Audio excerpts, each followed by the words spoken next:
Salam, selamat pagi dan salam sejahtera bagi kita dimanapun Anda berada. Tidak lupa kami mengucapkan selamat ulang tahun bagi Anda yang merayakan ulang tahun kelahiran dan juga ulang tahun pernikahan di tengah-tengah rumah tangga Anda. Kiranya Tuhan memberkati hidupmu dan rumah tanggamu. Kami juga selalu berdoa kepada Bapak, Ibu, Saudara-saudari yang saat ini masih terbaring lemah di tempat tidur, baik di rumah sakit maupun di rumah Anda. Kiranya Tuhan menjawab doa-doa kita. Bapak Ibu sekalian diberikan kesembuhan sehingga boleh kembali beraktivitas bagaimana biasanya. Sebelum kita memulai segala sesuatu aktivitas dalam satu hari ini, mari kita terlebih dahulu mendengarkan firman Tuhan untuk hari ini.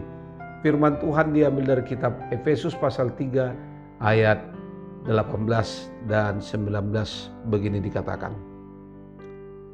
Aku berdoa supaya kamu bersama-sama dengan semua orang kudus dapat memahami betapa lebarnya dan panjangnya dan tingginya dan dalamnya kasih Kristus, dan dapat mengenal kasih itu yang melampaui segala pengetahuan. Aku berdoa supaya kamu dipenuhi di dalam seluruh kepenuhan Allah. Demikian firman Tuhan. Saudara-saudari yang terkasih di dalam Tuhan, sebelum melangkah lebih jauh hari ini, mari kita coba merenungkan betapa besarnya kasih Tuhan dalam kehidupan kita. Detik demi detik, jam demi jam, hari demi hari, minggu, bulan, bahkan tahun demi tahun, kasih setia Tuhan kepada kita tidak pernah berubah. Sungguh sangat luar biasa. Kita tak dapat menghitung betapa lebarnya, panjangnya, dan tingginya dan di dalam kasih Allah.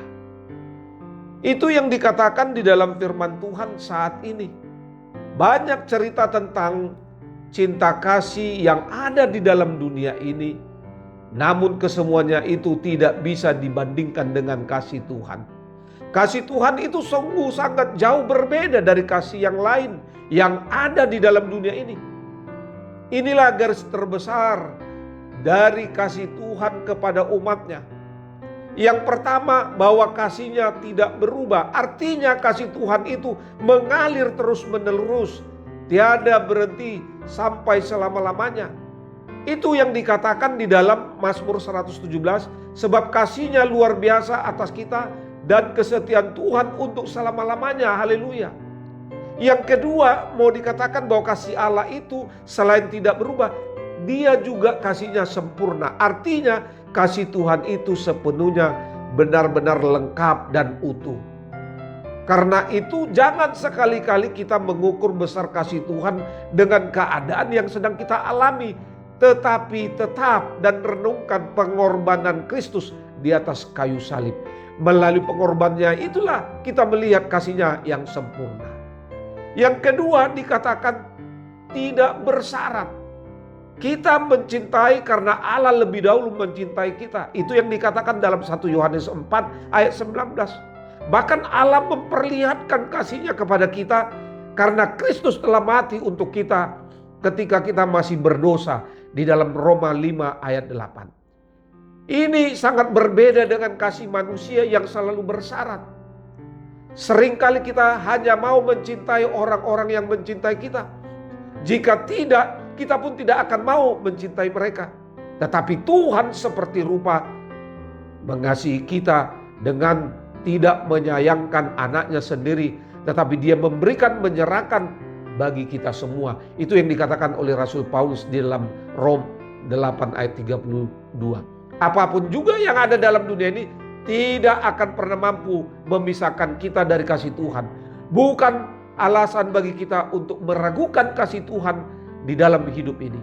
Karena itu saudara-saudari, kasih Allah adalah kekuatan yang terbesar menyatukan antara Kristus dengan manusia.